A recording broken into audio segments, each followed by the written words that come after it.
Y ya que viene al caso, yo también quiero contar un pequeño testimonio.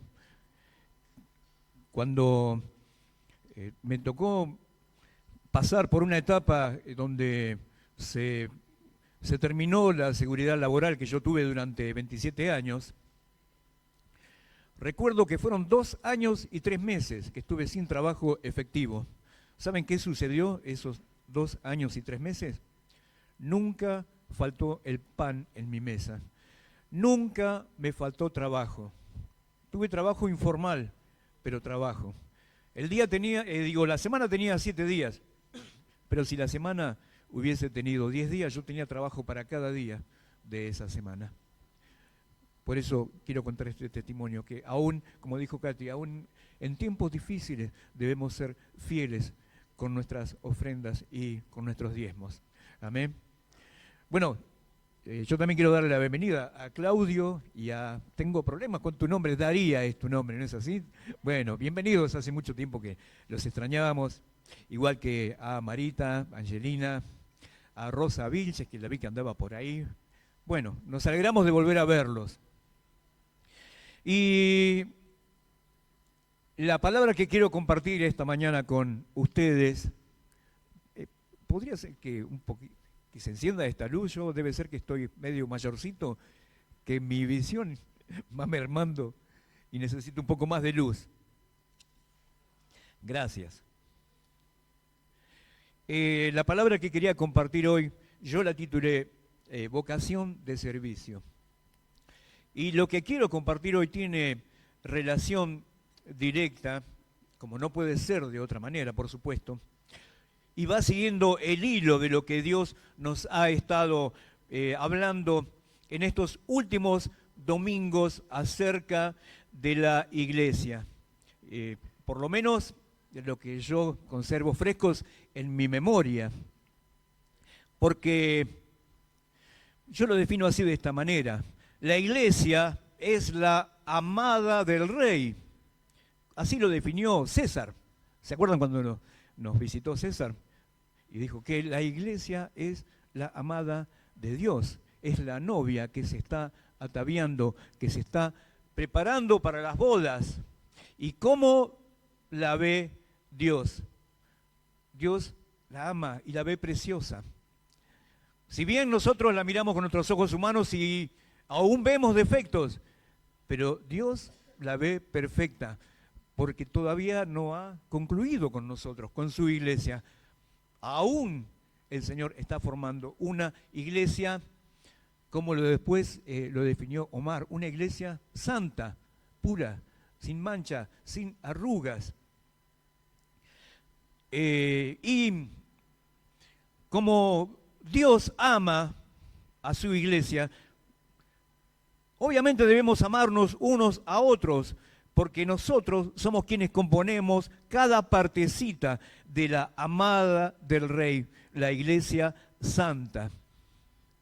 Y la iglesia es santa, o debe ser santa, ¿por qué? Porque el creador y sustentador de la iglesia es Dios, y Dios es santo. La iglesia es el cuerpo de Cristo.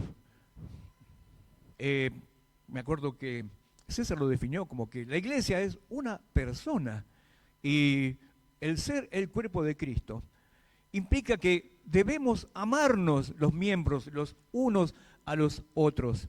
Dios ama a su iglesia y nosotros, por tanto, debemos amarnos unos a otros. Debemos tener, yo lo definí como el ADN de Dios. Debemos tener lo que es el linaje de Dios, su mismo linaje, ser santo. Todavía estamos en proceso de santificación, ¿no? Debemos ser santos porque Dios es santo. Aún no lo alcanzamos, pero estamos en ese proceso. Y Dios, no nosotros, Dios lo va a lograr con nuestra colaboración.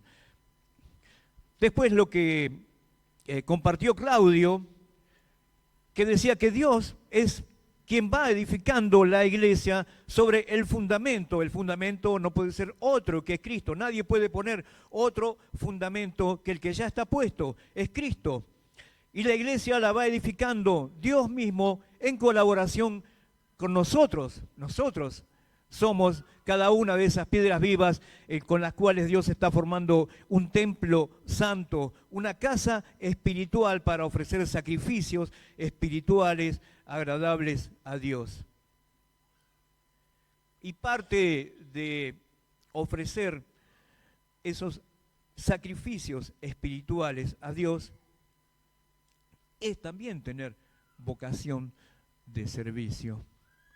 Todo entra en el paquete, no solamente en congregarnos, el compartir, el visitar a los enfermos, el leer la palabra, pasar tiempo en la presencia de Dios. Tenemos que tener esa vocación, ese ánimo, esas ganas, ese deseo de servir a Dios. Porque Cristo vino a servir. Jesús vino a servir. Y la parte más fuerte del servicio de Jesús fue ir a la cruz por nosotros. A nosotros, los ya redimidos, justificados por su sangre, nos toca servirnos unos a otros y a los que el Señor vaya añadiendo a su iglesia. Y aquí es donde quiero comenzar el mensaje que Dios puso en mi corazón esta semana. También me venían las palabras que nos compartió Juan el domingo pasado, precisamente cuando él decía que Dios nos llamó a personas, él dijo vagos, bueno, es un poquito fuerte, que no quieren hacer nada, que están ociosos. Dios busca personas que están dispuestos en actividad y que tienen ese celo, ese anhelo y esa vocación de servicio al Señor. Amén. Esta iglesia que está siendo restaurada, como también profetizó Juan, porque vamos siendo restaurados, hermanos, y Dios va a completar esa restauración en nosotros, en la iglesia, en nuestra amada congregación de Morón. Por eso hoy quiero compartir la palabra teniendo en cuenta algunos ejemplos, algunas personalidades que,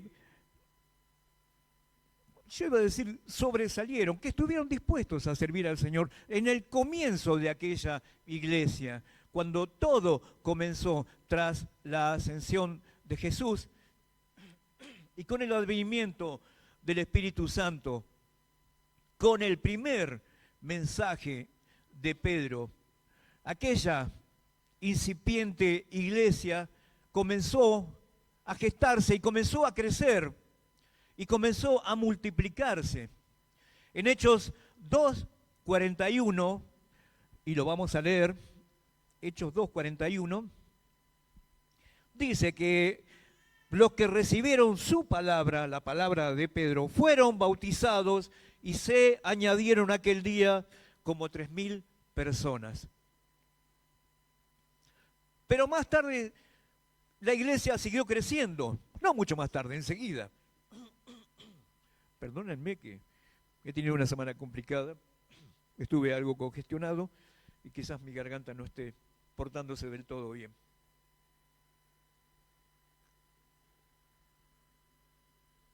Pero la palabra de Dios es fuerte y clara. Ustedes la van a comprender igual. Es poderosa. Hechos 4:4. Vamos a leer Hechos 4:4.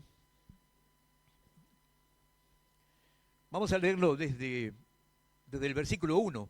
Hablando ellos, los discípulos, al pueblo, vinieron sobre ellos los sacerdotes con el jefe de la guardia del templo y los saduceos. Una patota más o menos, ¿no? Resentidos de que enseñasen al pueblo y anunciasen en Jesús la resurrección de entre los muertos. Y les echaron mano y los pusieron en la cárcel hasta el día siguiente porque ya era tarde. Bueno, por lo menos no los dejaron en la calle, ¿no? Esto es irónico, porque ya era tarde. Pero muchos de los que habían oído la palabra creyeron, y el número de los varones era como de 5.000.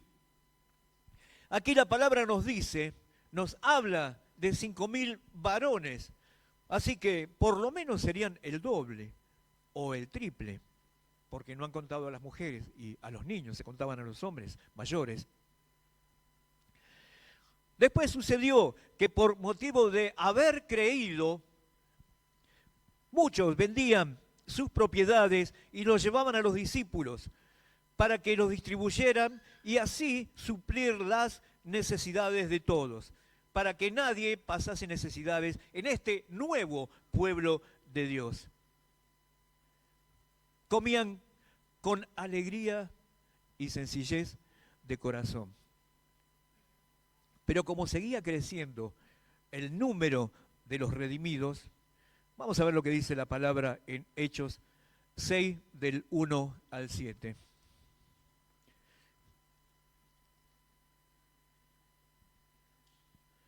En aquellos días, como creciera el número de los discípulos, hubo murmuración de los griegos contra los hebreos, de que las viudas de aquellos eran desatendidas en la distribución diaria.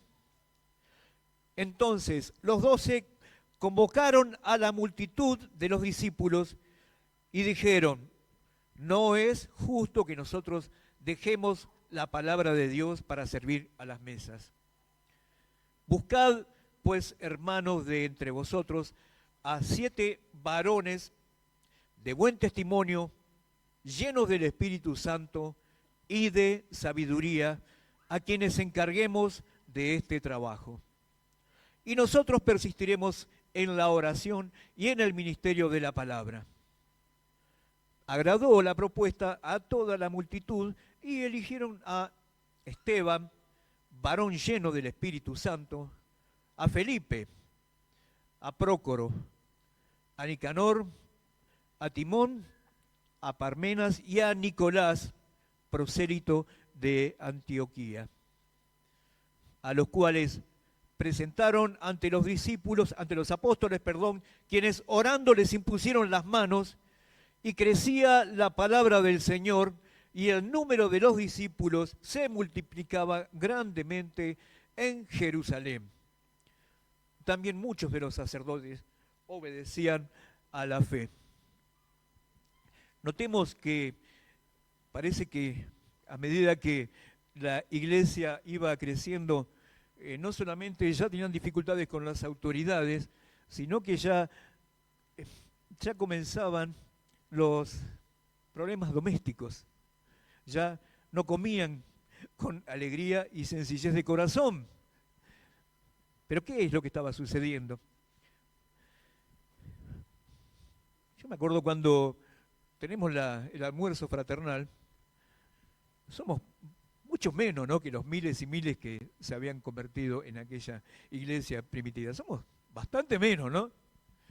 Y los que servimos somos 7, 8, con la colaboración de los adolescentes, a veces somos 10, 11. Y a veces nos da un poquito de apuro, porque miramos y las mesas largas y vemos las caritas y que los de allá de la punta ya empiezan a tener hambre. Y nosotros nos apuramos porque queremos que llegue la comida caliente a todos los hermanos.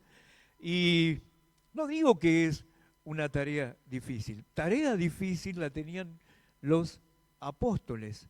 No es que ellos menospreciaban el servir a las mesas. Seguramente lo hacían con alegría, pero ya se sentían como desbordados y era la hora de delegar responsabilidades. Por eso les pareció bien nombrar, dijeron: no podemos estar en todos lados, tenemos que perseverar en la oración y en el ministerio de la palabra. Por eso tenemos que buscar hermanos de buen testimonio, llenos del Espíritu Santo y sabiduría. Y ustedes saben, porque ya en alguna ocasión lo he hecho esto, yo cambio el orden a propósito. Primero digo llenos del Espíritu Santo, después digo buen testimonio y sabiduría. ¿Por qué digo esto? No porque sea hereje, sino porque hay personas que hacen el bien, hay personas que tienen buen testimonio, que también intentan suplir las necesidades de la gente. Y quizás no tengan el Espíritu Santo, quizás no estén ardiendo del Espíritu Santo. No estoy hablando de nuestro medio, estoy hablando de aquellas asociaciones que se dedican a hacer el bien a sus semejantes. Por eso,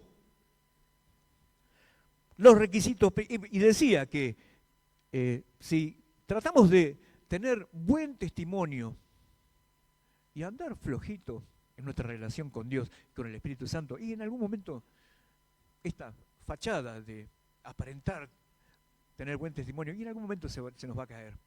Por eso yo digo, llenos del Espíritu Santo, el Espíritu Santo nos capacita para andar como Dios quiere que andemos, en santidad y teniendo una relación estrecha con Él. Y cuando aquí la palabra habla de sabiduría, no habla de tener títulos, sino que está hablando de tener conocimiento pleno de las Sagradas Escrituras y de tener una estrecha relación con Dios. A mí en alguna oportunidad también he compartido de que cómo hacemos para tener una estrecha relación con Dios, y estando con Él, pasando tiempo con Él.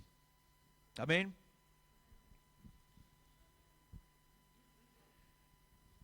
Entonces, por eso yo aquí preguntaba, buen testimonio, llenos del Espíritu Santo, sabiduría, para servir a las mesas. No es que es una tarea así nomás, no es que es una tarea que debamos despreciar. Yo digo servir a las mesas como cualquier otro servicio. Citamos porque estamos hablando de estos varones que fueron elegidos para esta tarea. Y debemos estar con estos tres requisitos, debemos cumplir con nuestros requisitos, con estos requisitos en nuestro currículum. Somos piedras vivas en las manos de Dios y estamos siendo edificados como casa espiritual para un sacerdocio santo, para ofrecer sacrificios espirituales a Dios. Sé santo porque Dios es santo. Cuando estos servidores fueron convocados, elegidos por la multitud, y los presentaron ante los apóstoles, quizás pensaron, wow, los apóstoles necesitan nuestra colaboración. Vamos a ser colaboradores de ellos. Los apóstoles oraron por ellos, les impusieron las manos y los enviaron a servir a las mesas. Había una razón, además de aliviar o agilizar la tarea, para que nadie se quedara sin recibir la porción diaria de alimentos y que llegara a todos. La otra razón es que estos, por ser hombres de habla griega, no tendrían dificultades para comunicarse con los cristianos de habla griega que residían allí. ¿Qué quiero decir con esto? Que los nuevos servidores no se limitaban solo a la función específica de servir a las mesas. Ellos también colaboraban, persistiendo en las oraciones y predicando la palabra. Recordemos que Nehemías, cuando ante la multitud abrió el rollo de la ley de Moisés con el escriba y sacerdote Esdras, ellos tenían colaboradores que estaban entre medio de la gente y les explicaban para que entendieran más claramente las escrituras. Y esto es también lo que hacían estos nuevos servidores. En el versículo 8 de Hechos 6, lo vamos a leer.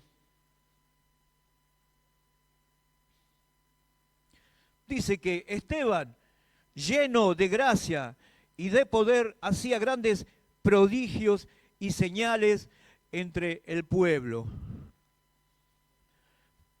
mientras servía a las mesas, no paraba de cumplir con la gran comisión, lo que nos fue encomendado en Mateo 28 y en Marcos 16, 18. En Mateo 28 nos dice que debemos ir y hacer discípulos a todas las naciones y que Él estaría con nosotros. En Marcos dice que pondríamos las manos sobre los enfermos y estos sanarían, que echaríamos fuera a los demonios, que estas señales seguirían a los que creen en su nombre. Pero esto motivó que bajo acusaciones falsas Esteban fuese prendido y llevado ante el concilio. Los primeros que lo interrogaron, según dice el versículo 10 de Hechos 6, leámoslo. ¿Qué dice? Pero no podían resistir a la sabiduría y al espíritu con que hablaba. No podían resistir a la sabiduría y al espíritu, el Espíritu Santo que hablaba a través de Esteban. Estos hombres que estaban decididos a terminar con aquel alboroto para ellos que estaba comenzando a suceder, que la iglesia se seguía multiplicando, que seguía habiendo manifestaciones del poder de Dios, haciendo milagros, haciendo maravillas, sanando a los enfermos, echando fuera demonios. Querían que esto concluyera y por eso comenzó esa tremenda persecución.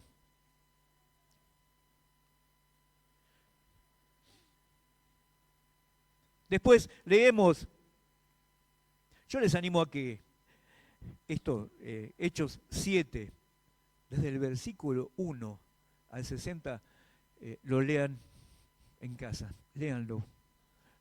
Es todo muy rico, muy alentador, todo lo que expone Esteban cuando lo están interrogando. Y si lo leen en familia, mejor todavía. En Hechos 7, vemos como Esteban hace una encendida y pormenorizada exposición de las Escrituras desde el principio, y él termina demostrando fehacientemente que Jesús era, es y será siempre el Mesías, el Señor nuestro Salvador. Pero estos hombres estaban decididos a terminar, a callarlo, pensando que callándolo a él iban a apagar el fuego del Espíritu Santo. Cuando ya en los versículos 55 y 56, los vamos a leer de Hechos 7,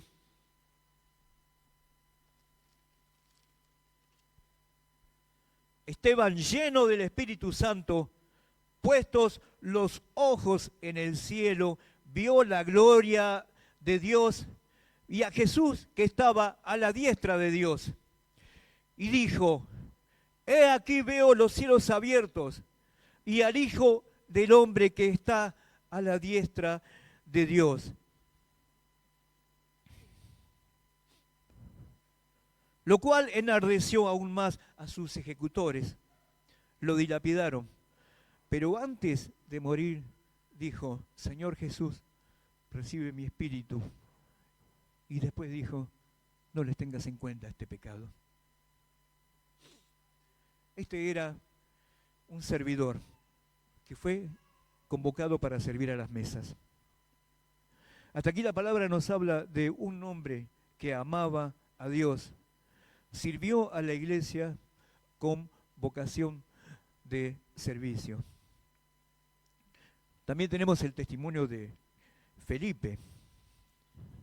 Felipe, otro de los que había sido elegido para servir a las mesas. En Hechos 8, del 4 al 8, leemos que, doy vuelta a la página, por causa de la ejecución de Esteban, se animaron a perseguir más aún a la iglesia. Y por causa de esa persecución, muchos comenzaron a dispersarse, a mudarse de ciudad. Comenzamos Hechos 8, del 4 al 8, y dice: pero los que fueron esparcidos iban por todas partes anunciando el evangelio. Entonces Felipe, descendiendo a la ciudad de Samaria, les predicaba a Cristo. Y la gente unánime escuchaba atentamente las cosas que decía Felipe, oyendo y viendo las señales que hacía. Porque muchos que tenían espíritus inmundos salían estos dando grandes voces, y muchos paralíticos y cojos eran sanados. Así que había gran gozo en aquella ciudad.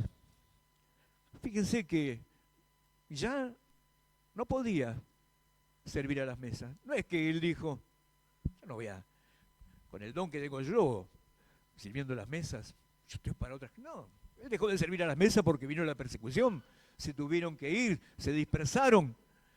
Pero ya aquella área, aquella etapa de servicio, para él ya había concluido. Ahora, ¿qué sucede? Entre nosotros sucede así: cuando se termina una función, una área de servicio, Dios ya tiene preparada otra, ya tiene otros planes para nosotros, porque nos quiere activos con esa vocación de servicio que gracias al Espíritu Santo tenemos. Por eso,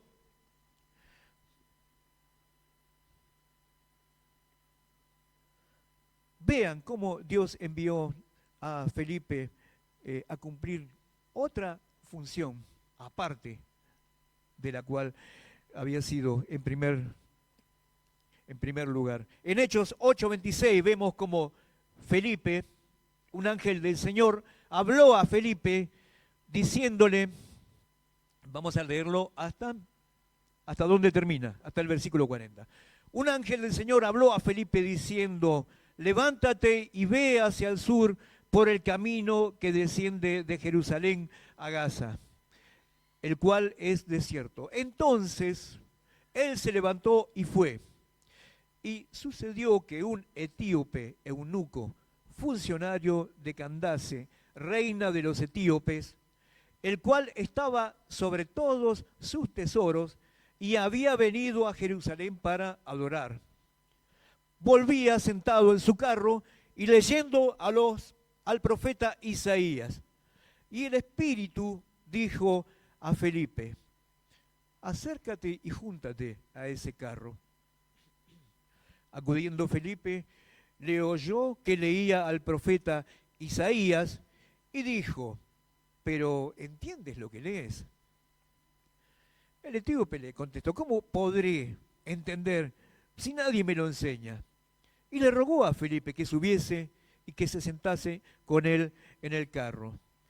La escritura, el pasaje que leía el etíope era Isaías 53, 7 al 8, pero lo tenemos aquí en los versículos 32, 33. Dice: como oveja a la muerte fue llevado, y como cordero mudo delante del que lo trasquila, así no abrió su boca. En su humillación no se le hizo justicia, mas su generación, ¿quién la contará? Porque fue quitada de la tierra su vida. Respondiendo el eunuco dijo a Felipe: te ruego que me digas, ¿de quién dice el profeta esto? ¿De sí mismo o de algún otro? Entonces Felipe, abriendo su boca y comenzando desde esta escritura, le anunció el evangelio de Jesús. Y yendo por el camino llegaron a cierta agua, y dijo el eunuco: aquí hay agua, ¿qué impide que yo sea bautizado? Felipe dijo: si crees de todo corazón, bien puedes. Y respondiendo dijo: creo que Jesucristo es el Hijo de Dios.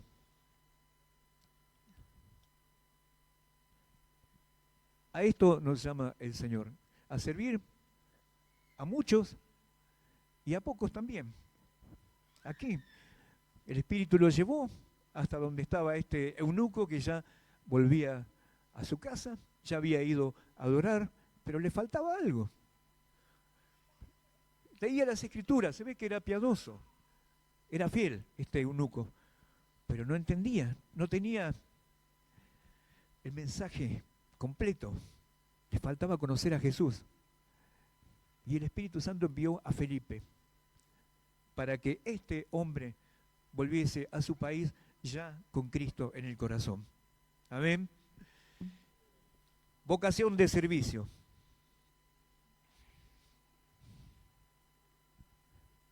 Más tarde, Felipe, ya establecido en Cesarea, ya era un evangelista. Tenía 4 hijas que profetizaban. Pablo fue a hospedarse en la casa de Felipe, cuando él, porque Felipe había sido enviado a Azoto y después llegó hasta Cesarea, donde se estableció. Y allí predicaba la palabra como un evangelista. No sabemos si hacía campañas, pero era un evangelista. Ahora, un detalle. Había 5 más, 5 servidores más. Prócoro, Nicanor, Timón, Parmenas y Nicolás. No se sabe nada, o casi nada. La Biblia no vuelve a mencionar sus nombres. Solo en Apocalipsis 2, 6 y 15, el Espíritu Santo denuncia y condena las prácticas de los nicolaitas, que eran supuestos seguidores de Nicolás, que se desviaron de la sana doctrina. Pero la Biblia no nombra directamente a Nicolás como responsable de esta desviación de aquellos que fueron supuestamente sus seguidores, sus discípulos. ¿Qué es lo que quiero reflexionar aquí?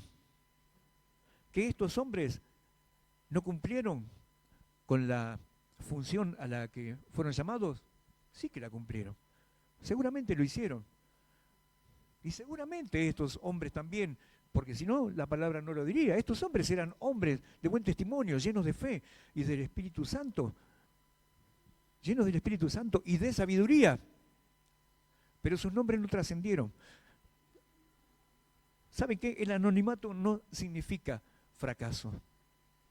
La historia de la iglesia está llena de hombres y mujeres que dejaron todo. Lo dieron todo, hasta sus propias vidas, para servir a Dios. Sus nombres no figuran en ningún libro acá, en esta tierra. No figuran en ningún libro físico. No figura en las redes sociales, no figura por ningún lado. Pero sí sus nombres están escritos en el libro de la vida. El contexto que tenemos hoy de la sociedad en la que vivimos es completamente diferente. Ahora, ¿por qué? Si ustedes me preguntan, pero entonces, ¿por qué elegiste puntualmente los perfiles de estos varones? Simplemente porque no lo elegimos nosotros. Está en la palabra. Hombres que sirvieron al Señor. Quizás cuando nombramos Esteban, Felipe, tantos otros, hay tantos otros que aparentemente no han sido, digamos, de primera línea. Sí lo son, todos somos de primera línea para el Señor. Ahora, ¿qué quiero decir con esto? No hay área de servicio que sea de menor importancia. Todas las áreas de servicio a las que Dios nos ha llamado. Oye, recordaba esta mañana que los músicos, los que están en la alabanza, siguen viniendo a las 8. ¿Siguen viniendo a las 8 de la mañana? Hermanos, vocación de servicio. Y yo no tengo ninguna duda de que estos hermanos son hombres de buen testimonio, llenos del Espíritu Santo y de sabiduría. Nombro eso porque tenemos otras áreas de servicio. Tenemos las hermanas que están en el ropero, están los que nos ayudan, los que colaboran con lo que es el banco de alimentos. Aquí quiero hacer una aclaración, porque yo cometí una torpeza el domingo pasado diciendo que el banco de alimentos estaba vacío, que no había nada. No, sí, doy gracias a Dios, porque ya había algunos hermanos que ya habían traído algo. Había poco, pero no es que no había nada. Tenemos que hablar con claridad, seamos correctos. Pido perdón por lo que dije. Dije que estaba vacío, que no había nada. No, algo había, pero necesitamos más. Entonces, decíamos, quizás cuando nombramos a estos varones, sentimos como que la vara es muy alta, que no podemos llegar a ese estándar. La vara es más alta todavía. Tenemos que llegar a ser como Jesús. Solo que nosotros ya no tenemos que ir a la cruz. Podemos decir que una manera de sacrificar nuestro tiempo es ponernos a disposición de la iglesia para estar en algún área de servicio. Todos tenemos alguna afinidad con alguna tarea. Todos. Y ¿saben qué? La iglesia necesita de hombres y mujeres con vocación de servicio. No tenemos que ir todos a servir a las mesas. No todos vamos a terminar siendo apedreados. No vamos a ser apedreados nosotros. Quizás sí, van a intentar hacernos el mayor daño posible. Cada vez, cuanto más nos involucramos en el servicio y cuanto más Dios nos usa, y cada vez vamos a hallar más tropiezo. Pero Dios está en control sobre todas las cosas. Hermanos, sé que los tiempos son diferentes, que nosotros pensamos más en nuestra comodidad, pensamos más, y está bien que así sea, en pasar tiempo con la familia, pero tenemos que tener un tiempo donde negarnos, donde sacrificar ese tiempo a donde sea, tiempo y lugar para estar atentos a las necesidades. En la semana algunos fuimos a visitar a Juan Domingo. Yo, justo el día que lo fui a ver, yo estaba contento, estaba animado. Y el sube, que está a veces desanimado, a veces, pero yo lo vi bien, gracias a Dios. Nuestra hermana Mirta, en estos 8 meses, yo sé que hay hermanas que la visitan periódicamente. Sé que Vilma está siendo contenida. Sé que hablo de estas necesidades, pero hay otras, hay necesidades económicas, de alimentos, hay necesidad de abrazar, de escuchar. Esas pueden ser áreas de servicio a la cual tenemos que estar dispuestos, a lo que tenemos que estar atentos, hermanos. No sé si alcancé a expresar lo que había en mi corazón, hermanos, pero la mies sigue siendo mucha. Los obreros todavía siguen siendo pocos. Hay muchos más obreros que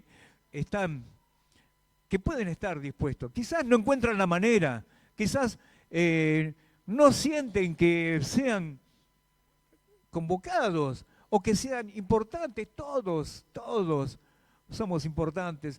Hermanos, yo me emocioné un día, creo que fue un día jueves.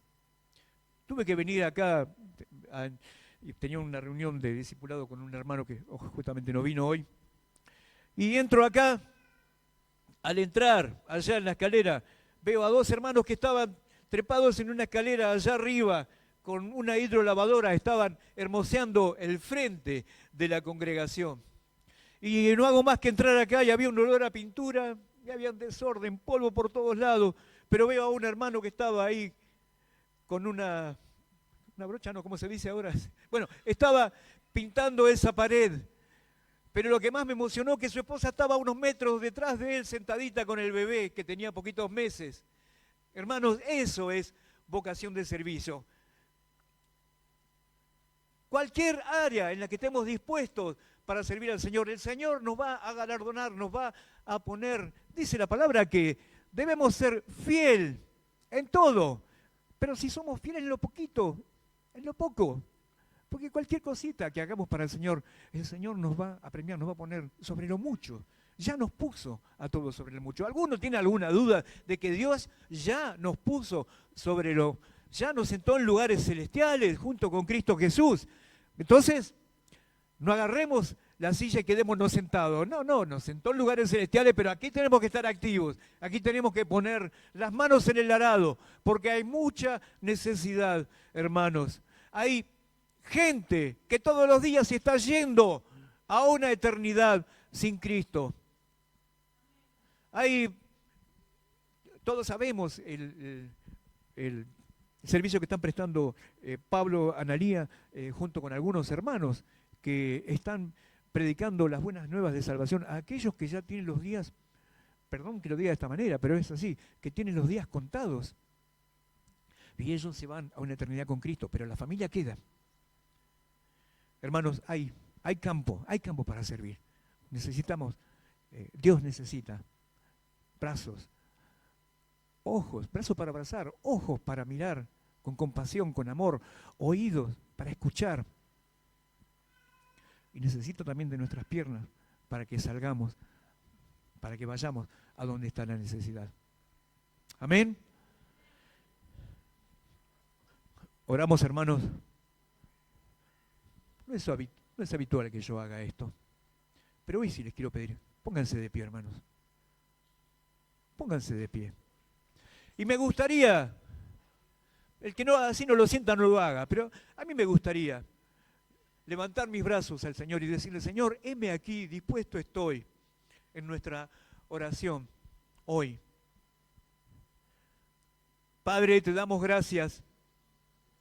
Gracias por esta mañana, Señor, por todo lo que hemos recibido de tu parte. Permanentemente, Señor, recibimos de ti una y otra vez, Señor. Siempre, Señor, nos está dando gratas muestras de tu amor, Señor, de tu compasión, de tu misericordia.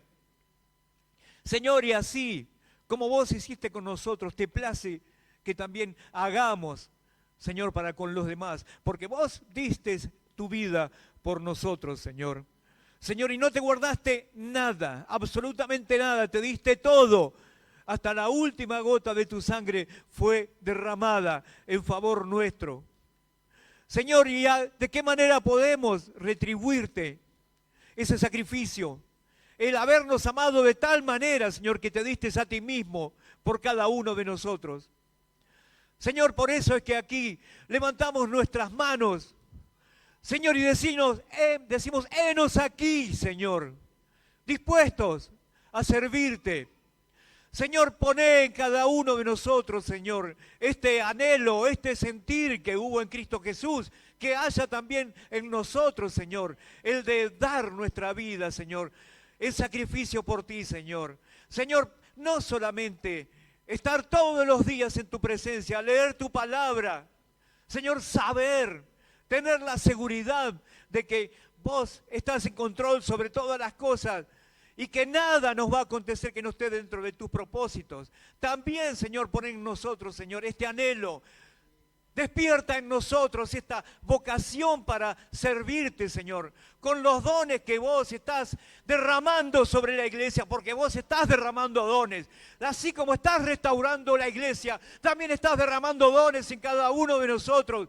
Y, Señor, llénanos con el poder de tu Espíritu Santo. Renuévanos, Espíritu Santo, y muéstranos, Señor, el área de servicio en el cual te seremos más útiles, Señor, a ti y a tu propósito, Señor, porque dispuestos estamos a servirte, Señor. Señor, la gente, como dijo Claudio en alguna oportunidad, ya no quiere oír tanto palabrerío, quiere más muestras de tu amor. La gente necesita ser amada, la gente necesita ser escuchada, la gente necesita, Señor, ser consolada. ¿Y de qué manera la vamos a consolar, Señor? Presentándole a aquel que dio su vida por nosotros, que eres tú, presentándole, Señor, el plan tremendo que vos tenés para cada uno de aquellos que no te conocen todavía, Señor.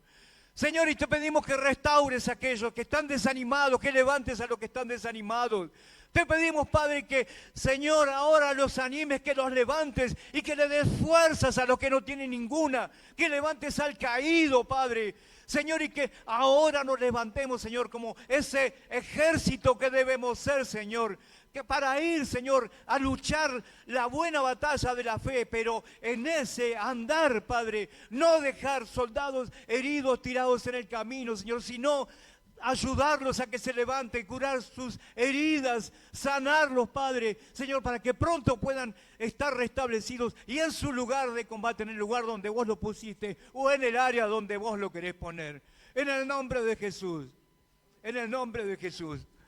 Amén. Amén, Señor. Gracias, Señor.